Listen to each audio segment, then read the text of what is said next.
Selamat pagi Bapak. Haleluya Yesus. Selamat pagi Bapak. Selamat pagi Yesus. Selamat pagi Roh Kudus. Terima kasih atas anugerah-Mu. Semalam telah berlalu, ku memuji, ku bersyukur, memuliakan nama-Mu. Allah Bapa, Putra Roh Kudus, terima kasih.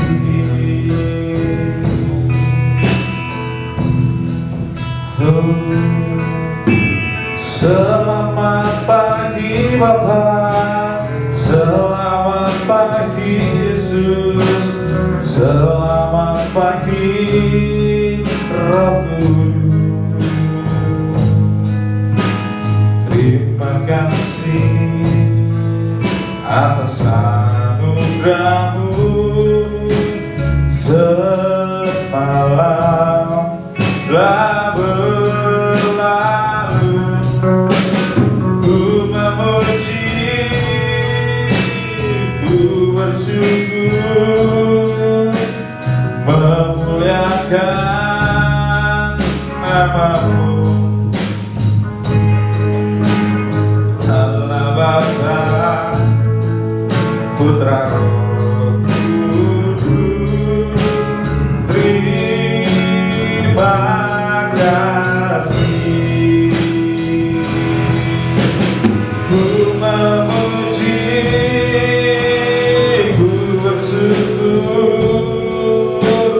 memuliakan nama-Mu. Allah Bapa, Putra Roh Kudus, terima kasih.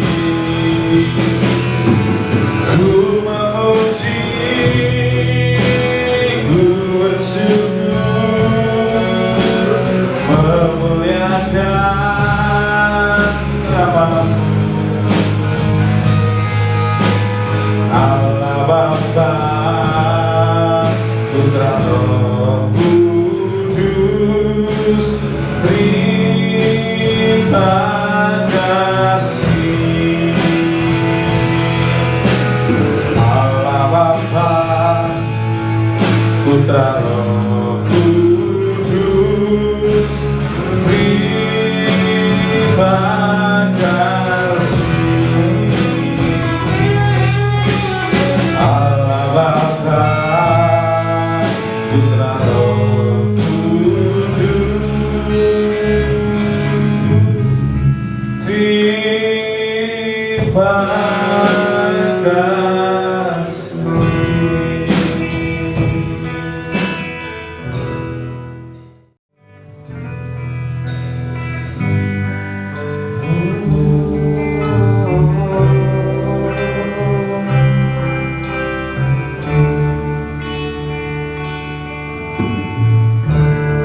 Pujilah aku Tuhan, cobalah aku Tuhan, selidiki batinku dan hatiku, mataku tertuju padamu. Aku cinta padamu Tuhan, aku rindu hadirat-Mu Tuhan.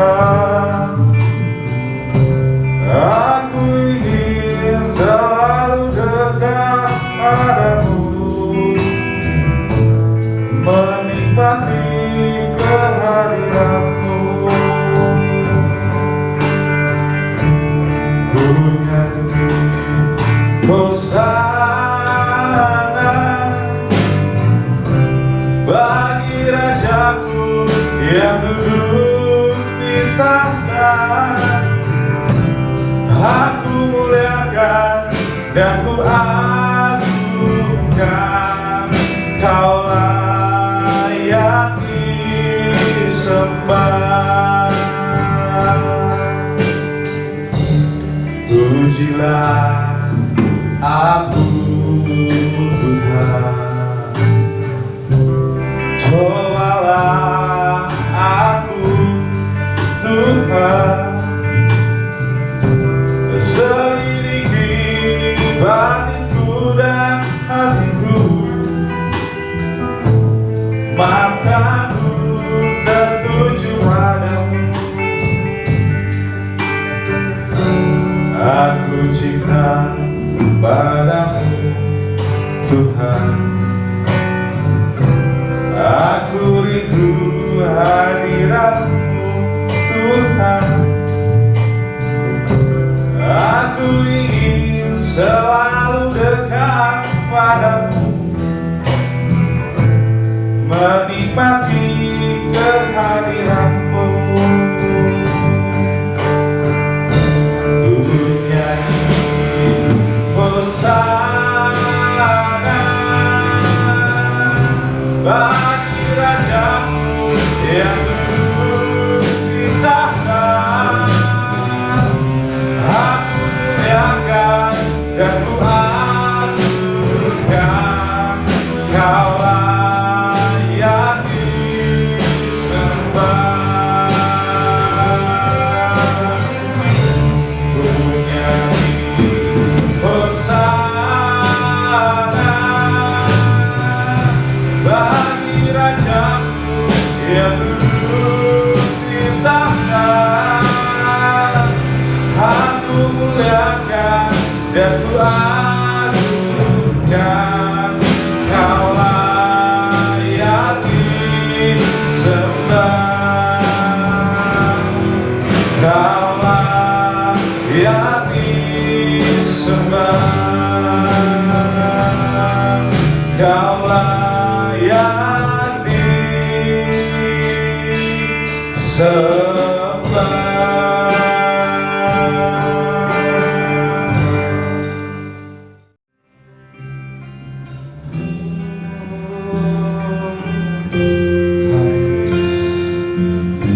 Terima kasih semua atas berkat kemurahan-Mu buat kami semua.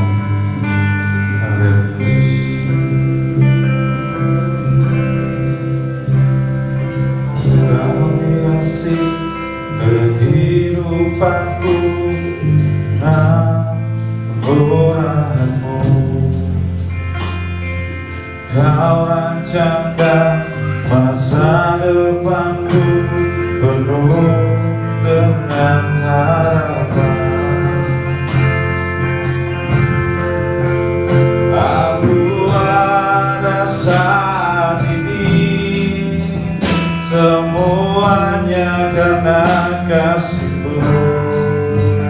Aku hidup hari ini, semua berkat kemurahan-Mu.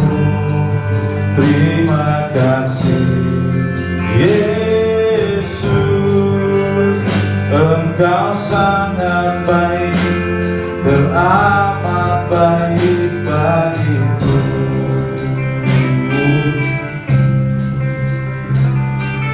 Kau hiasi kehidupanku dengan kemurahan-Mu. Kau rancangkan masa depanku penuh dengan harapan. Aku ada saat ini, semuanya karena kasih-Mu. Aku hidup hari ini, semua berkat kemurahan-Mu.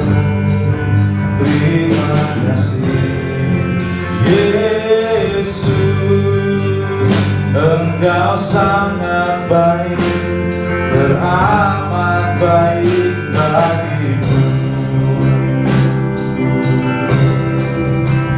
Aku ada saat ini semuanya karena kasih. Aku hidup hari ini semua berkat kemurahan-Mu. Terima kasih Yesus, Engkau sangat baik, teramat baik bagiku.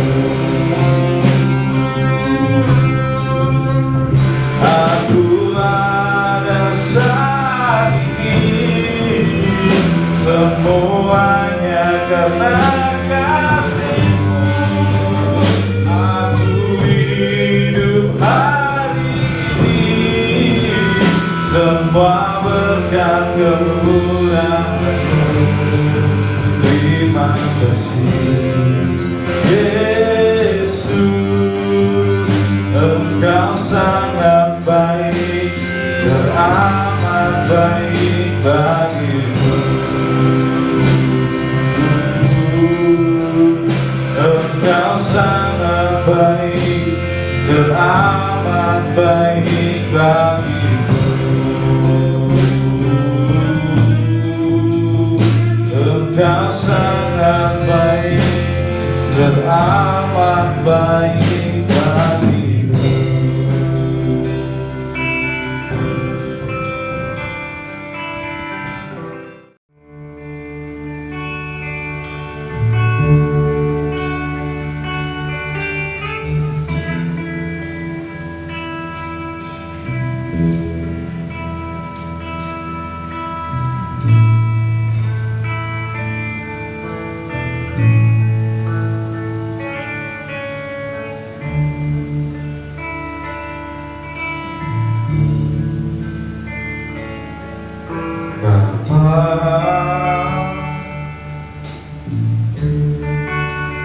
Engkau sungguh baik, kasih-Mu melimpah di hidupku.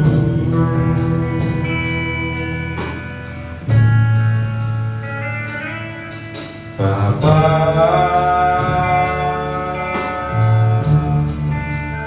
ku berterima kasih, berkat-Mu hari ini yang Kau sediakan bagiku.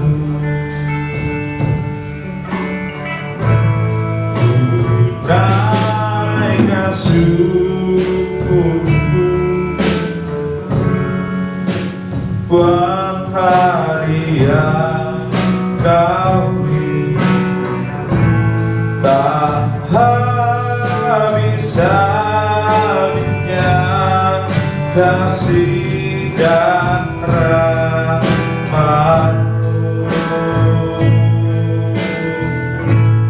Selalu baru dan tak pernah terlambat pertolongan-Mu.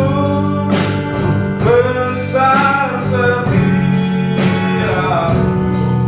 di sepanjang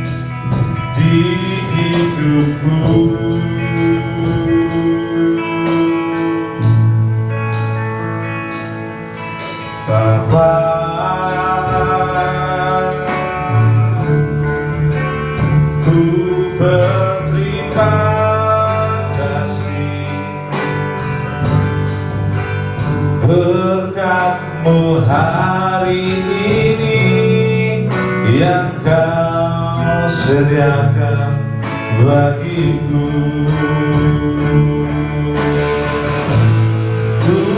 Tunaikan syukurku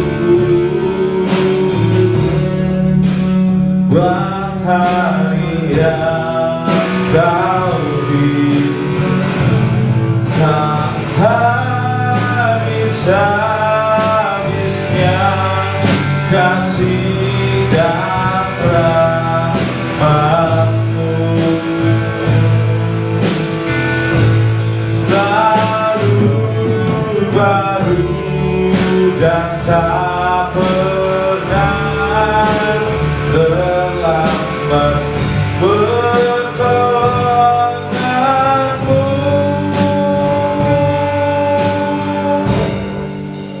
Besar setiamu, besar setiamu, besar setiamu di sepanjang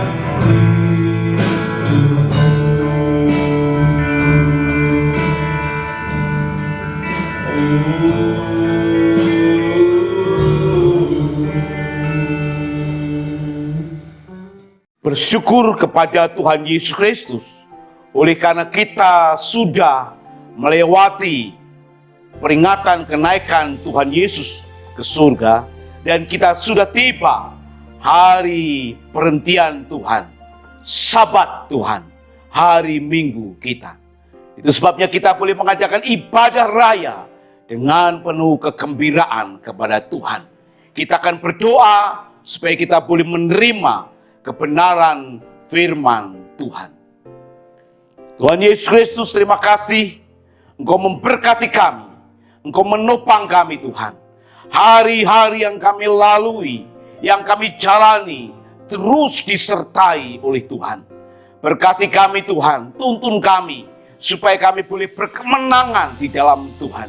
Kami berdoa Tuhan, kiranya Tuhan memberkati kami semua dengan setiap pekerjaan kami, usaha kami. Kami juga berdoa yang mungkin sedang merindukan pekerjaan, Tuhan berkati. Yang mungkin sedang sakit, Tuhan jamah, Tuhan sembuhkan. Yang mungkin sedang bersedih, Tuhan Engkau memberikan penghiburan. Hari ini Tuhan, kiranya Tuhan memberkati kami. Dan biarlah firman Tuhan mengobati luka-luka batin kami. Dan kami diteguhkan. Hanya di dalam nama Tuhan Yesus Kristus kami berdoa. Amin. Saudara-saudara yang dikasihi Tuhan, firman Tuhan pada minggu pagi hari ini terambil dari kitab Sakaria pasal yang ke-9 ayat 9 sampai dengan ayat 10. Lembaga Alkitab Indonesia memberikan judul Raja Mesias di Sion. Bersorak-soraklah dengan nyaring, hai putri Sion. Bersorak-soraklah, hai putri Yerusalem. Lihat, rajamu datang kepadamu. Ia adil dan jaya. Ia lemah lembut dan mengendarai seekor keledai. Seekor keledai beban yang mudah. Ia akan melenyapkan kereta-kereta dari Efraim dan kuda-kuda dari Yerusalem. Busur perang akan dilenyapkan, dan ia akan memberitakan damai kepada bangsa-bangsa. Wilayah kekuasaannya akan terbentang dari laut sampai ke laut, dan dari sungai Efrat sampai ke ujung-ujung bumi. Amin. Bapak Ibu yang dikasihi Tuhan Yesus Kristus, firman Tuhan hari ini diambil dari kitab Nabi Sakaria.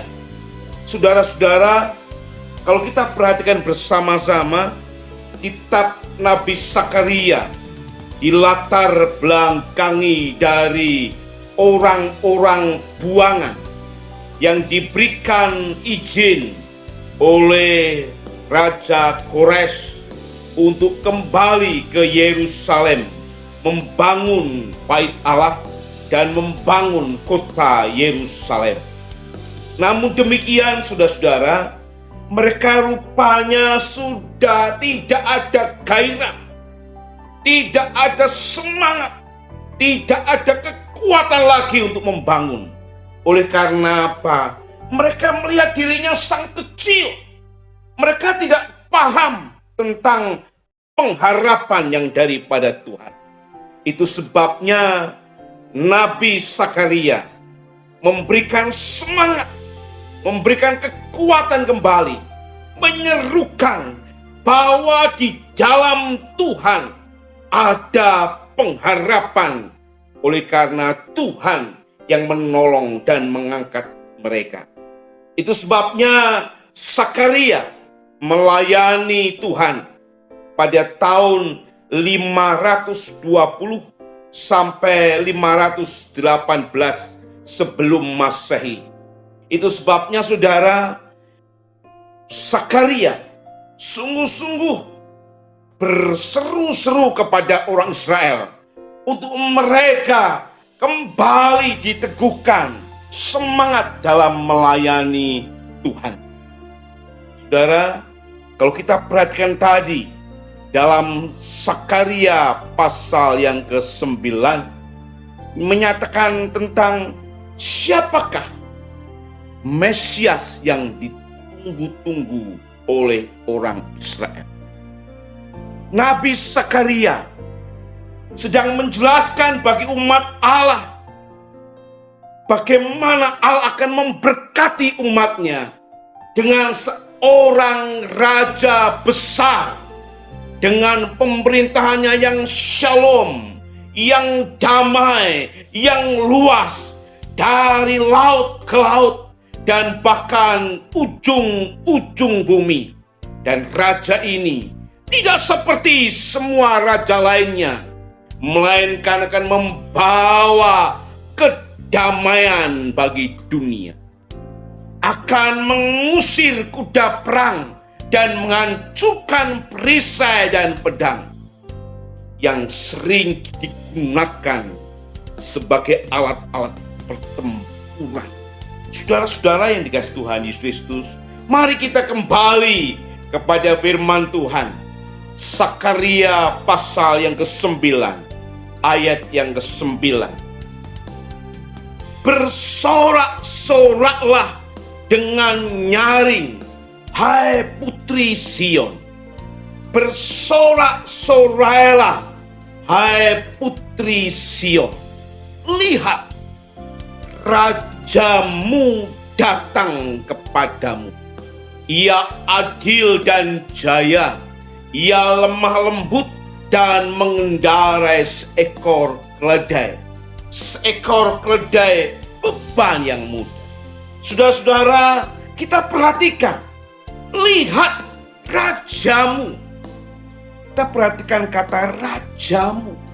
Siapakah raja Israel itu? Dan pastilah pendengar saat itu bisa saja sedang memikirkan Zerubabel yang kira-kira di situ dikatakan hidup dan bersama-sama dengan orang Israel pada tahun 500 sebelum Masehi. Yang dikatakan mereka adalah siapa raja itu? Apakah Zerubabel?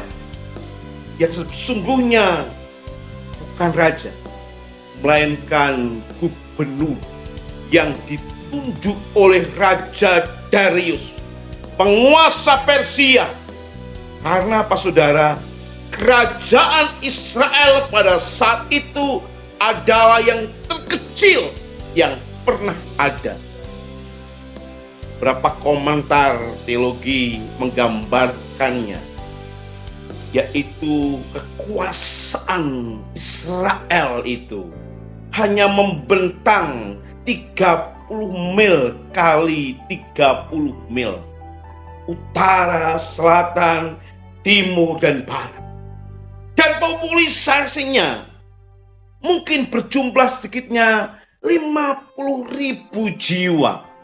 Ini sangat kecil bagi sebuah kerajaan. Dan apakah Tuhan memberikan pengharapan akan meluaskan kerajaan Israel dan Zerubabel ini akan menjadi Raja Shalom? Rasanya itulah yang sedang mereka dengar.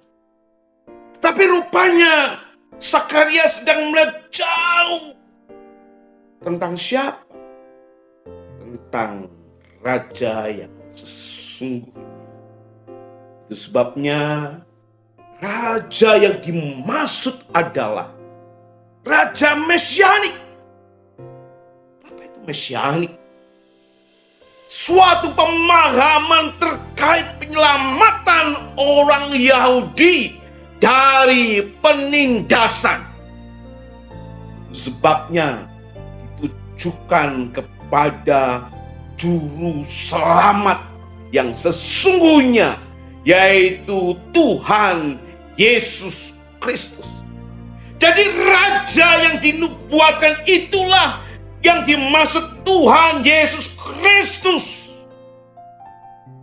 Itu sebabnya saudara, dalam Matius 21 ayat yang kelima dikatakan begini. Katakanlah kepada putri Sion, lihat, rajamu datang kepadamu. Ia lemah lembut dan mengendarai seekor keledai. Seekor keledai beban yang mudah. Saudara-saudara, ini bicara soal nubuatan yang jauh, yang pasti akan terjadi. Jadi tidak hanya sekedar raja yang dikatakan 10 tahun, 15 tahun, atau beberapa puluh tahun, bukan. Karena ini adalah raja mesianik yang datang untuk memberikan shalom yang sesungguhnya. Itu sebabnya dalam Injil Yohanes 12 ayat yang ke-15 dikatakan, jangan takut, hai putri Sion, lihatlah, rajamu datang, duduk di atas ekor anak keledai. Yohanes mengutip dari Zakaria pasal 9 ayat 9 sehubungan dengan masuknya Tuhan Yesus Kristus ke Yerusalem sebelum mengadakan pendamaian antara Allah dengan manusia melalui dirinya sendiri. Artinya apa saudara? Tuhan Yesus ingin berkata, inilah raja yang dinubuatkan oleh Zakaria ketika mereka sedang tidak punya pengharapan dan mereka kehilangan arah, tetapi Tuhan memberikan penghiburan. Untuk apa? Bahwa wilayah orang-orang percaya akan dimulai dengan sangat besar. Karena kerajaannya bukan kerajaan Israel yang dilihat saat itu, tapi kerajaannya melingkupi dunia. Saudara-saudara yang dikasihi Tuhan Yesus Kristus, ini menarik buat kita. Tapi kita perhatikan bersama-sama. Dari kitab Zakaria pasal 9 ayat 9 Kemudian dari Matius 21 ayat yang kelima dan Yohanes 12 ayat 15 selalu ditulis Raja Agung itu, Raja Shalom itu mengendarai keledai. Ini aneh. Ini tidak masuk akal. Oleh karena apa? Biasanya seorang raja, seorang panglima, seorang pemimpin perang akan mengendarai kuda yang besar, kuda yang gagah, supaya membawa orang yang melihat takjub dan ikut emosi dalam perangan. Tapi saudara-saudara, Alkitab katakan dengan jelas, mengendarai keledai. Keledai yang lebih kecil daripada kuda dan digunakan sebagai binatang beban. Memang itu cukup umum bagi orang itu naik keledai. Tetapi bagi orang yang sedang berjuang, seorang panglima yang sedang berperang, ini tidak masuk akal. Karena biasanya akan naik kuda untuk menunjukkan kekuatan dan keperkasaannya. Saudara, pertanyaannya kita adalah, namun kenapa Tuhan Yesus sebagai Raja Mesianik itu naik keledai? Apakah salah tulis? Seperti orang banyak kadang-kadang memplesetkan Alkitab kita. Rupanya bukan salah tulis, saudara. Rupanya memang itulah yang dimaksudkan kedatangan Raja Shalom. Karena datangannya tidak memaksakan kehendak untuk mereka tunduk, untuk manusia tunduk, untuk bangsa-bangsa itu tunduk dengan peperangan. Tapi sebagai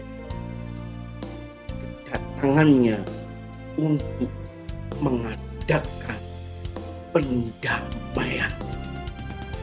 Itu sebabnya saudara, keledai sebagai lambang dari kedamaian.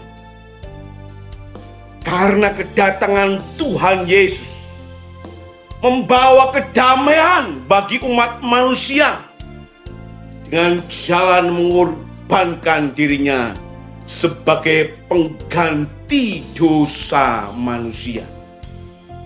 Dan sesudah mengadakan pendamaian yang sesungguhnya dan berkuasa atas segala makhluk di dunia ini, sebabnya menawarkan pendamaian itu, menawarkan pendamaian itu kepada seluruh umat. Oleh karena apa? Damai sejahtera sejati yang sedang digadang-gadang banyak orang itu sudah terjadi, yaitu yang utama antara manusia dengan Allah didamaikan lebih dahulu. Sehingga setiap hati mampu berdamai dengan Allah. Ketika mampu berdamai dengan Allah, mampu berdamai dengan dirinya. Dan itu bisa terjadi hanya melalui pengorbanan dalam Tuhan Yesus Kristus yang menggantikan dosa-dosa manusia. Bapak Ibu yang dikasihi Tuhan Yesus Kristus, dengan demikian saudara, kita perhatikan kedatangan Tuhan Yesus Kristus menyelesaikan pendamaian yang sesungguhnya. Bukan dengan peperangan, bukan dengan kekerasan, tetapi damai yang abadi itu bagaimana manusia dengan Allah didamaikan di dalam dirinya di kayu salib. Sehingga orang bisa hidup damai di dalam Tuhan. Dengan demikian, semua makhluk di dunia, baik yang ada di langit maupun di bawah bumi, sungguh-sungguh takluk kepada siapa? Raja damai, yaitu Tuhan Yesus Kristus. Saudara, yang kedua, kedatangan Raja Damai itu membawa apa? Membawa damai. Artinya Tuhan Yesus bukan menawarkan damai dengan peperangan. Seperti yang negara-negara, pemimpin-pemimpin perang memiliki satu konsep dalam mempersatukan umat dengan cara memusuhi dan kemudian menaklukkan, dan itu bisa mempersatukan di bawah bendera kekuasaan dan mereka harus tunduk takut. Bukan itu yang ditawarkan Tuhan Yesus Kristus. Tetapi yang ditawarkan Tuhan Yesus Kristus adalah melayani mereka dan melindungi mereka sebagai umatnya, sehingga mereka merasa aman dan bisa hidup dalam kebersamaan. Saudara-saudara yang dikasihi Tuhan Yesus Kristus, ketika saya membaca satu buku Jawa, ada falsafah Jawa berkata, "Luruk tanpa bolo, menang tanpa ngasorake." Ketika saya baca, saya kemudian menekuni, dan rasanya secara dunia ini tidak masuk akal. Kalau menang tanpa orang lain merasa kalah, kalau kemudian berperang tetapi tidak membawa tentara, ini nggak ada.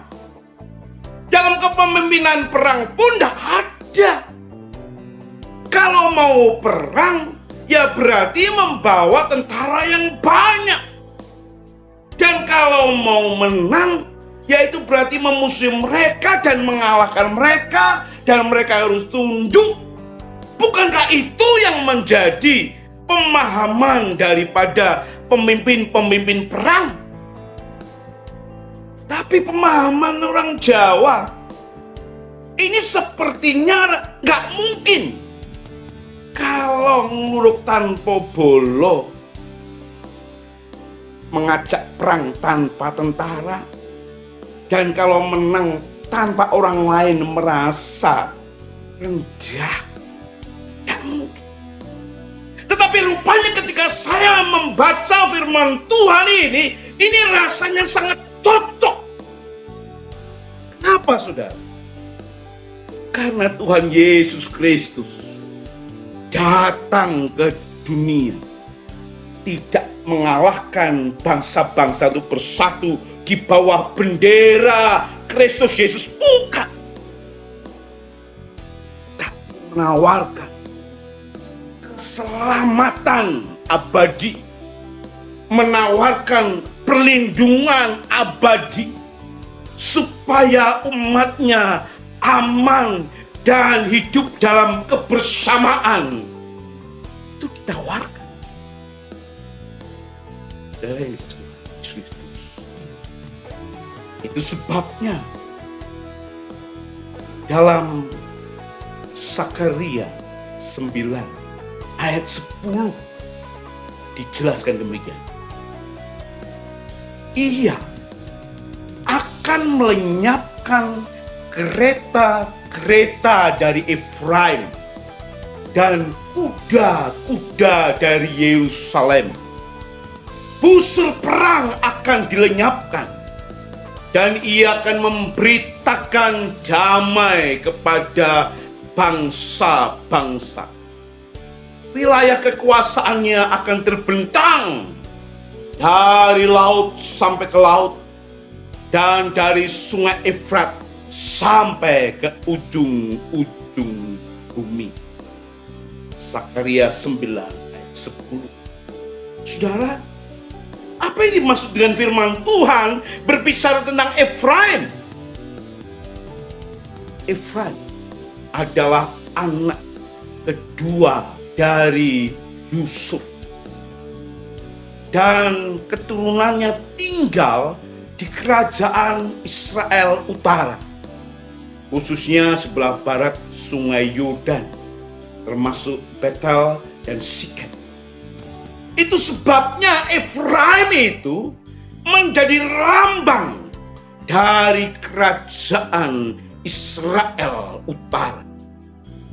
Lalu Alkitab katakan ada Yerusalem, itu melambangkan kerajaan Israel Selatan.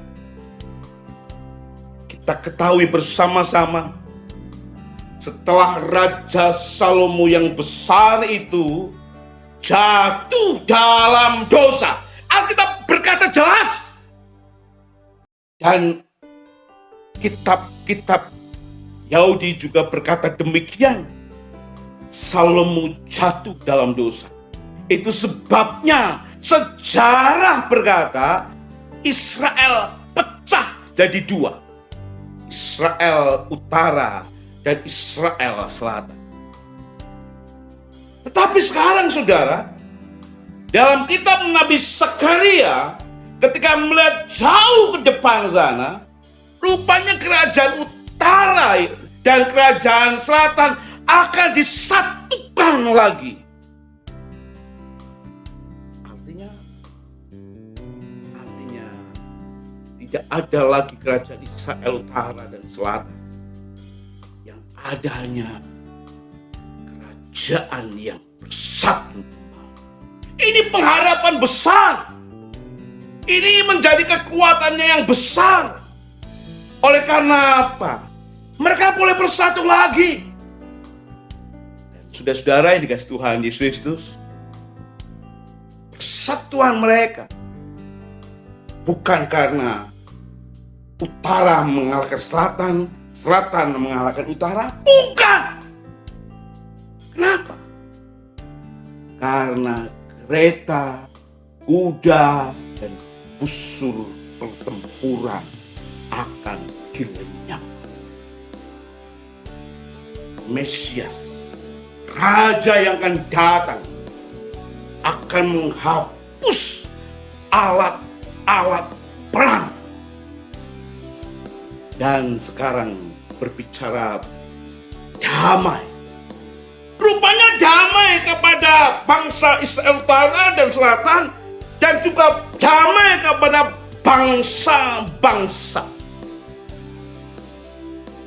Saudara yang dikasihi Tuhan, dalam bahasa Ibrani kepada bangsa-bangsa ini adalah pakai logoyim.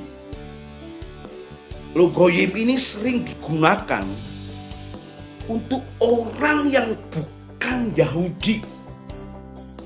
Jadi ayat ini memberikan tawaran dan harapan pendamaian tidak hanya saja orang Yahudi, tetapi juga untuk semua bangsa, orang-orang bukan Yahudi bersatu dalam kedamaian di dalam Yesus Kristus. Ini yang sedang ditawarkan. Ini yang sedang diberitakan shalom kepada bangsa-bangsa. Bapak Ibu yang dikasihi Tuhan Yesus Kristus, siapa yang membawa shalom? Siapa yang memberikan tawaran damai sejahtera itu?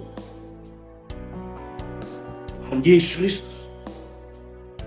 Tapi Tuhan Yesus Kristus mempercayakan kepada murid-muridnya, kepada saya dan saudara, untuk memberikan tawaran shalom, damai sejahtera itu kepada semua orang, supaya mereka didamaikan dengan Allah. Dan mereka damai dengan dirinya damai dengan semua orang. Dan inilah yang diinginkan oleh Tuhan Allah, bagaimana hidup kita dalam kebersamaan. Damai itu, membawa shalom itu. Bapak Ibu yang dikasihi Tuhan Yesus Kristus, dengan demikian apa yang dikatakan Alkitab, ada pembebasan. Itu sebabnya bagian yang ketiga, Raja Damai itu membawa pembebasan. Sakaria pasal 9 ayat 11 sampai 12 dikatakan demikian. Mengenai engkau, oleh karena darah perjanjianku dengan engkau, aku akan melepaskan orang-orang tahananmu dari lubang yang tidak berair. Kembalilah ke kota bentengmu, hai orang tahanan yang penuh harapan. Pada hari ini juga aku memberitahukan, aku akan memberi ganti kepadamu 2 kali lipat. Bapak Ibu yang dikasihi Tuhan Yesus Kristus, perhatikan, karena darah perjanjianku dengan engkau. Ini bukan bicara kepada Israel Utara atau Israel Selatan, tetapi perjanjian secara global yang dituntut daripada nenek moyang Israel. Perjanjian yang dibuat Tuhan Allah dengan Abraham, selanjutnya diperbarui oleh Musa dan Yosua dan Raja Daud. Serta perjanjian ini terus dikumandangkan, terus dikobarkan, terus diingatkan secara rutin, ditandai dengan pengorbanan darah. Sebabnya saudara yang dikasihi Tuhan Yesus Kristus, perjanjian antara Tuhan Allah dan Israel itu memiliki banyak hal. Karena perjanjian itu kekal, maka dari generasi demi generasi Allah setia terhadap umatnya. Saudara, perjanjian itu terus menerus dari Tuhan Allah dengan Abraham, yang menyebabkan Israel dibebaskan dari kondisi yang menyengsarakan. Saudara, kita perhatikan bersama-sama. Allah itu kalau sudah berjanji tidak pernah ingkar. Apalagi janji itu dengan Abraham, di mana Abraham dan keturunannya akan diberkati dan menjadi berkat. Itu sebabnya saudara, Tuhan Allah rela datang kepada manusia, menjelma menjadi manusia. Untuk apa? Untuk memberikan damai. Kenapa kok damai? Karena ketika kita runtut dari sejarah, ketika Adam dan Hawa jatuh dalam dosa, antara Allah dengan manusia tidak ada lagi pendamaian. Hubungan antara Allah dengan manusia rusak karena dosa. Itu sebabnya perlunya pendamaian. Pendamaian abadi itu di dalam Tuhan Yesus Kristus. Darah anak domba yang abadi dan anak domba yang sesungguhnya itu adalah Tuhan Yesus Kristus. Perjanjian lama itu adalah lambang-lambang supaya mengingatkan orang Israel terhadap perjanjian Tuhan Allah dengan umatnya. Dan perjanjian itu wujud nyatakan dalam Tuhan Yesus Kristus. Jadi saudara, kedatangan Tuhan Yesus Kristus ke dalam dunia bukan peristiwa mendadak, tapi jauh sudah dinubuatkan. Dan ini bukan bicara soal otak-atik matuk, bukan. Kadang-kadang orang sering otak-atik matuk, tetapi bukan otak-atik matuk. Ini sudah dinubuatkan terus-menerus. Ini bicara tentang sejarah, bahwa berkat itu dari keturunan Abraham. Dari keturunan Abraham kemudian ada berkat khusus. Rupanya Ishak yang pegang berkat itu. Kenapa? Karena Ishak adalah anak dari Sarai yang dinubuatkan oleh Tuhan. Dari Ishak itu pun ada Yakub dan Esau. Dan rupanya Tuhan memilih Yakub. Dan terus menerus sampai kepada Daud. Jadi saudara, ini adalah perjanjian kekal sampai kepada Tuhan Yesus Kristus. Perjanjian dinyatakan. Itu sebabnya tidak pernah bergeser. Dimanapun, kapanpun, bangsa Israel ini menjadi berkat dunia. Oleh karena ini perjanjian Allah dengan Abraham, bapa leluhur Israel. Sebab kata Israel itu sesungguhnya nama yang melekat bagi Yakub, anak Ishak. Ishak, anak Abraham. Bapak Ibu yang dikasihi Tuhan Yesus Kristus, kita kembali kepada nas ini. Karena perjanjian itu, maka orang Israel ini dibebaskan dari tahanan, dimerdekakan dari tahanan. Yang mungkin orang berkata, ini gak ada harapan. Tapi di dalam Tuhan penuh pengharapan. Itu sebabnya saudara, walaupun mereka dalam pengawasan Persia, tapi janji Tuhan Allah tetap menyediakan pembebasan secara penuh. Pengharapan mesianik ini terus menyatakan persatukan dunia dengan pendamaian dalam Kristus Yesus sampai hari ini. Bapak Ibu yang dikasihi Tuhan Yesus Kristus, kesimpulan saya ingin berkata demikian. Kedatangan Tuhan Yesus Kristus akan membawa pendamaian bagi seluruh umat. Karena pendamaian tidak bersifat memaksa, tapi menawarkan perlindungan abadi.